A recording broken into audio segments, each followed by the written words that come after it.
स्वागत है दोस्तों कस्तूरी ह्यूमन केयर चैनल में। दोस्तों, आनंद ही जीवन का आधार है। हाँ दोस्तों, आनंद ही जीवन का आधार है।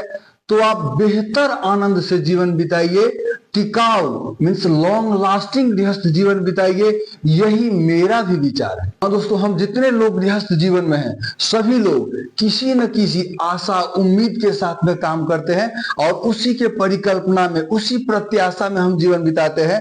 उसी सुख की, उसी लक्ष्य की टारगेट लेकर के हम जीवन बिताते हैं। हाँ दोस्तों, आनंद ही सर्वोत्तम निधि है, सर्वोत्तम प्रसाद है, जिससे हमारे मनोमस्तिष्क को संतुष्टि मिलता है और आनंद के आधार पर ही, उसी के प्रतीक्षा में हम जीवन बिताते हैं और हमारा समय बीतता रहता है। अगर हम गृहस्थ के मन में किसी वस्तु का लक्ष्य, किसी चीज का प्राप्ति का लक्ष्य ना रहे तो हमें जीवन बिताना, समय व्यतीत करना कठिन हो जाएगा। आप सुने होंगे कई लोग कहते हैं मेरे जीवन का आधार ही अब नहीं रहा।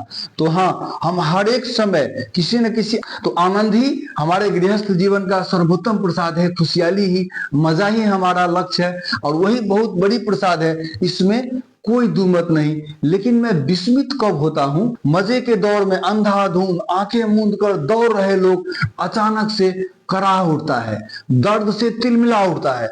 इस आनंद के दौर में दौड़ रहे व्यक्ति आखिर दर्द से कराह क्यों उठता है, तिलमिला क्यों उठता है? तब मैं सोचता हूं क्या रीजन होगा गृहस्थ जीवन में, अपने जीवन शैली में जी रहे लोग को इतना दर्द क्यों होता है? जितने भी पुस्तकों से मैंने आज तक अध्ययन किया, सभी में सिर्फ एक ही जवाब मिलता है मुझे। और जवाब क्या है कि हमारे मन की आसक्ति को कम करना होगा। तो जितना भी अध्ययन किया मैंने अभी तक, शास्त्र से, धर्म से और अपने मन से भी जो मैंने विश्लेषण किया, मन से भी मनन किया, तो इस दुख का एक ही कारण मिलता है मुझे कि हमें भौतिक चीजों पे जो लगाव होता है, जो नियमित नहीं रहता है, हम अपनी खुशियां के लिए ऐसी चीज पे डिपेंड रहते हैं जो कि परमानेंट नहीं है। तो खुशियां पाने के लिए हम बहुत सारी रास्ते को अपनाते हैं। बहुत लोग तो बहुत ही विद्वान है हमारे समाज में, बहुत ही ज्ञानवान है और शांति को भी प्राप्त कर चुके हैं, बहुत ही मन प्रसन्न रहता है उन लोगों को। तो खुशियां बहुत सारी तरीके से ढूंढते हैं हम मानव।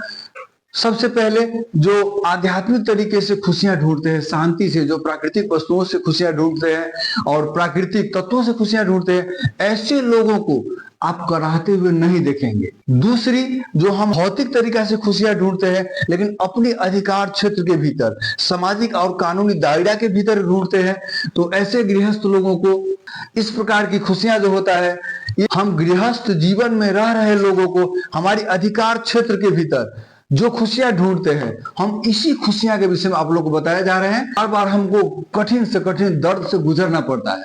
और एक तीसरी खुशियां जो नकारात्मक माध्यम से प्राप्त होता है। तो नकारात्मक माध्यम से, इलीगल तरीका से, जो हमारे लिए कानून और धर्म के संगत नहीं है, ऐसी खुशियां को तो हमेशा के लिए ही मिटा देना चाहिए। और गृहस्थ जीवन में रह करके जो खुशियां पाते हैं, ये बढ़िया बात है, लेकिन गृहस्थ जीवन में रहकर भी हम ज्यादा दर्द से दूर रह सकते हैं। मैंने जो स्टेप्स बताए पिछले वीडियोस में, आप लोग देखे। हाँ, ये बात सही है कि गृहस्थ जीवन में रह रहे लोगों को जो भौतिक चीजों में डिपेंडेंसी होकर के, लगाव रख करके जीवन बिताते हैं, उन लोगों को एकाएक भौतिक चीजों से लगाव हटा करके खुशी रहने में बहुत ही कठिनाई महसूस होगा। जैसे मिठाई खाने के लिए खोले हुए मुंह को अगर आप नमक डाल दे तो जैसा फील होगा वैसा ही तिल मिलाएगा, बट एक थोड़ा ही टाइम के लिए होगा और फिर परमानेंट के लिए अगर एडिक्टेड हो जाते हैं तो गृहस्थ जीवन में रह भी सकते हैं, मुस्कुरा के रह सकते हैं, खुशी होकर रह सकते हैं और शांत होकर रह सकते हैं। हाँ, तो एकाएक गृहस्थ जीवन से हम अगर उस रास्ते पे जाते हैं तो कठिनाइयां होगी। और इसीलिए मैंने बृहत अध्ययन करके ऐसी स्टेप्स मैंने आप लोगों के लिए पहली, दूसरी, तीसरी वीडियोस में लाया हूं, जिन स्टेप्स को करने के लिए आप लोगों को ज्यादा परेशानी भी महसूस ना होगा और आप न्यूट्रलाइज की तरफ चले जाएंगे। और इसके बाद में आप लोगों में जो लगाव है, लगाव एक बहुत लोग का, इन सब विषयों का बहुत सारी चैप्टर्स प्रिपेयर हो रहा है, तो मैं लगाव के विषय में आप लोगों को बोलूंगा।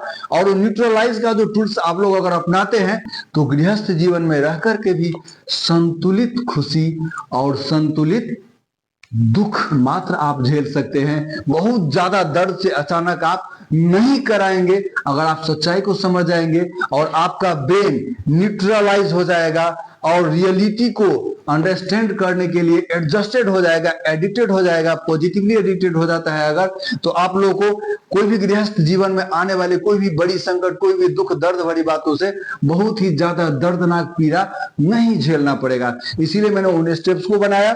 उन स्टेप्स को बनाने के बाद में आप लोग न्यूट्रलाइज होंगे और उसके बाद में आप सच्चाई को नजदीक पाएंगे और गृहस्थ जीवन में बहुत ही दर्दनाक मोड़ से नहीं गुजरना पड़ेगा। इसीलिए मैंने उन स्टेप्स में बहुत सारा मेहनत किया है। मेरा मतलब यह नहीं है गृहस्थ आश्रम को छोड़ दिया जाए, साधु सन्यासी मार्ग ही बेहतर है, ऐसी बात नहीं है। गृहस्थ आश्रम उत्तम है। मैंने पहले भी कई वीडियोस में कहा गृहस्थ आश्रम का मैं समर्थक हूं। मैं भी गृहस्थ आश्रम से हूं।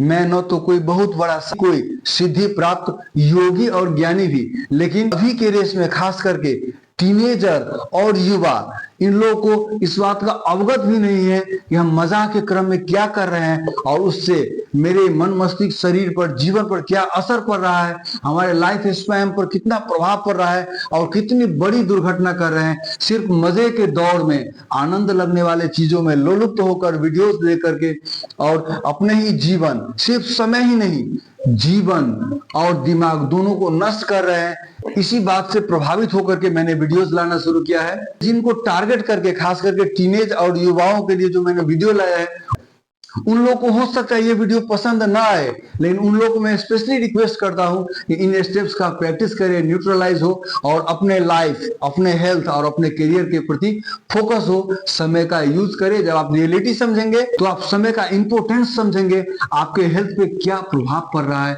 ये समझेंगे और आप अपने आप में केयरफुली लाइफ जीना शुरू करेंगे। मेरा मतलब ये कभी नहीं कि आप साधु सन्यासी हो जाए, आप गृहस्थ आश्रम को त्याग दे, ऐसा मेरा मतलब कभी नहीं रहा है। आप गृहस्थ आश्रम में रहे, खुशियां भी ले, लेकिन गृहस्थ आश्रम की खुशियों पे इतना ज्यादा डिपेंडेंट ना हो कि वो खुशियां अगर किसी कारण से छीन जाए तो आप तिलमिला उठे, आप अपना जीवन ही बर्बाद कर दे, आप पागल हो जाए, आप अपने जीवन को नष्ट कर डाले।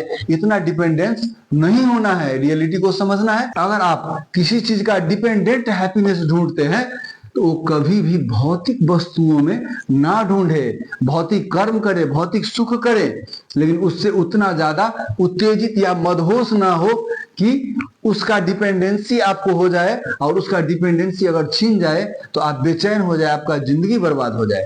बस यही लक्ष्य है मेरा। हो सकता है मानसिक रोगियों जो मेडिसिन खाते हैं उन लोगों के लिए ये परमानेंट सॉल्यूशन ना हो मेरा स्टेप्स, लेकिन रैपिड इंप्रूवमेंट के लिए बहुत ही इंपॉर्टेंट रोल खेलेगा मेरा स्टेप्स। जो पुराने और नए मानसिक रोगी हैं उन लोगों के लिए भी ये स्टेप्स बहुत ही बेहतर साबित होगा। तो हो सकता है इन स्टेप्स को करने में बहुत लोगों को बहुत कठिन भी लग सकता है। ये डिपेंड होता है कि मूड पर, आप एक्सपेक्टेशन क्या करते हैं, आपका करंट सिचुएशन क्या है। ये कहना बहुत लोगों के लिए आसानी होगा कि कहना आसान है, लेकिन जिस सिचुएशन में मैं हूं उस सिचुएशन में आप रह कर देखिए, उस सिचुएशन को आप फेस कीजिए, तभी समझिए कि प्रॉब्लम क्या होता है, दर्द क्या होता है। तो उन लोगों के लिए भी जिस चीज का संसार में एक ही सॉल्यूशन है, परमात्मा ने भी जिसका एक ही सॉल्यूशन दिया है, कि गृहस्थ संकटों का एक ही सॉल्यूशन है, चाहे जिस किसी भी दर्द में हो, हर एक संकट का एक ही सॉल्यूशन है कि आप अपने मन की दर्द को कम करें। तो जिसका एक ही सॉल्यूशन है, आपका परिस्थिति जैसी भी हो, सिचुएशन जैसी भी हो, आप लोगों को तटस्थ होकर, न्यूट्रलाइज होकर के इस वीडियोस के कंटेंट को स्टडी करना है, ताकि आपका ब्रेन न्यूट्रलाइज हो। आप कितने भी संकट में हो, आप तभी बेटर डिसीजन लेंगे, बेटर स्टेप लेंगे जब आप नॉर्मल रहेंगे मेंटली। इसीलिए इन स्टेप्स का किस पर क्या प्रभाव पड़ता है ये करंट मूड पे डिपेंड करता है। दूसरी बात, हमारी जीवन ऑलरेडी डायलमा ही असमंजस से भरा हुआ है, क्योंकि मैंने पहले वीडियोस में भी बता चुका हूं, हम ह्यूमन बींग्स नेचुरल ऑर्गेनिज्म होते हुए भी बहुत सारी एक्टिविटीज हमारी ब्रेन के बदौलत, हमारी बुद्धिमानी की बदौलत बहुत सारी ऐसी एक्टिविटीज फॉलो करते हैं, ऐसी प्रैक्टिसेस फॉलो करते हैं जो नेचुरल के रूल के खिलाफ है। तो ह्यूमन डायलमास का बहुत सारी चैप्टर्स प्रिपेयर्ड है और वो चैप्टर्स आएगा तो मैं वन बाय वन आप लोगों को बताऊंगा। हालांकि ये बात 100% एक्सेप्टेबल है कि चंचल मन को नियंत्रित कर पाना बहुत ही दुर्लभ काम है, लेकिन असंभव नहीं। अगर असंभव होता तो हम हमारे समाज में, मैंने भी कई ऐसे लोगों को देखा है कि बहुत ही शांत है, स्थिर है, मन को नियंत्रित कर चुके हैं, तो अभ्यास से कुछ भी चीज असंभव नहीं। और सबसे इंपॉर्टेंट बात, ये ऐसी प्रैक्टिस नहीं कि जिसको कंप्लीट ना करे तो रिजल्ट ना देगा। आप जितने ही प्रैक्टिस करेंगे उतने ही आपके पेन को कम करेगा और उतने ही आपको बेहतर रिजल्ट देगा। और कंप्लीट करेंगे तो पूरा रिजल्ट देगा, आप न्यूट्रल होंगे, ये मेरा पूरा विश्वास है। और इस प्रैक्टिस को लेकिन छोड़ना नहीं है, आपको रेगुलर करना होगा, ताकि आपको जितने लेवल तक मन शांत रहे उतने लेवल तक रहे और उससे भी ज्यादा इंप्रूव होता चला जाए। क्योंकि जब आप इस प्रैक्टिस को छोड़ेंगे, एकाएक इन बातों को भूल जाएंगे, कुछ भी नहीं याद रखेंगे, तो फिर से वही भौतिक तृष्णा, भौतिक इच्छाओं के, भौतिक डिपेंडेंसी से जो आप जी रहे थे वो फिर उतनी ही तेजी से पनपने लगेगा। जैसे घास को आप काट दीजिए फिर जन्म लेगा, काट दीजिए फिर जन्म लेगा। तो लंबे समय तक आपको प्रैक्टिस करना होगा ताकि इनके जन्म का सिलसिला धीरे धीरे खत्म हो जाए। वहां से भौतिक चाहना, भौतिक डिपेंडेंसी का जो विचार है वो खत्म होते चले जाए। आपका डिपेंडेंसी आप पे हो, नेचर पे हो, नेचुरल थिंग पे हो जो परमानेंट है, परमात्मा पे हो। तो आपको क्रमशः ये प्रैक्टिस हो जाएगा और ये जितना ही प्रैक्टिस कीजिएगा उतना ही रिजल्ट देगा। ये कोई जरूरी नहीं कि मेडिसिन की तरह ये कोई जरूरी नहीं कि मेडिसिन की तरह पूरे कोर्स आपको कंप्लीट करना होगा और आपका डिजीज परमानेंट सॉल्व हो जाएगा। ये एक ऐसी समस्या है जिसका मेडिसिन आपको हमेशा खाना है और जितना ही खाइएगा उतना ही रिजल्ट देगा। लेकिन ध्यान देने वाली बात क्या है कि शुरू में आपको जो मेडिसिन कड़वा लगेगा, शुरू में आपको जो भौतिक डिपेंडेंसी को त्यागने में दर्द महसूस होगा, 2-4 दिन के बाद में बहुत कम होगा, 1 महीने के बाद में नगण्य होगा। और हो सकता है अगर आपका संकल्प दृढ़ है तो 6 महीना, साल भर के बाद में ये परमानेंटली सॉल्व हो जाएगा और आपको नेचुरल चीज के प्रति, अपने आप के प्रति मजा आना, शांति आना शुरू हो जाएगा और तभी मान लीजिए आप जीत गए। ऑल द बेस्ट दोस्तों, परमात्मा आपका भला करे और अच्छे और सच्चे कार्य में मन लगे। All the best.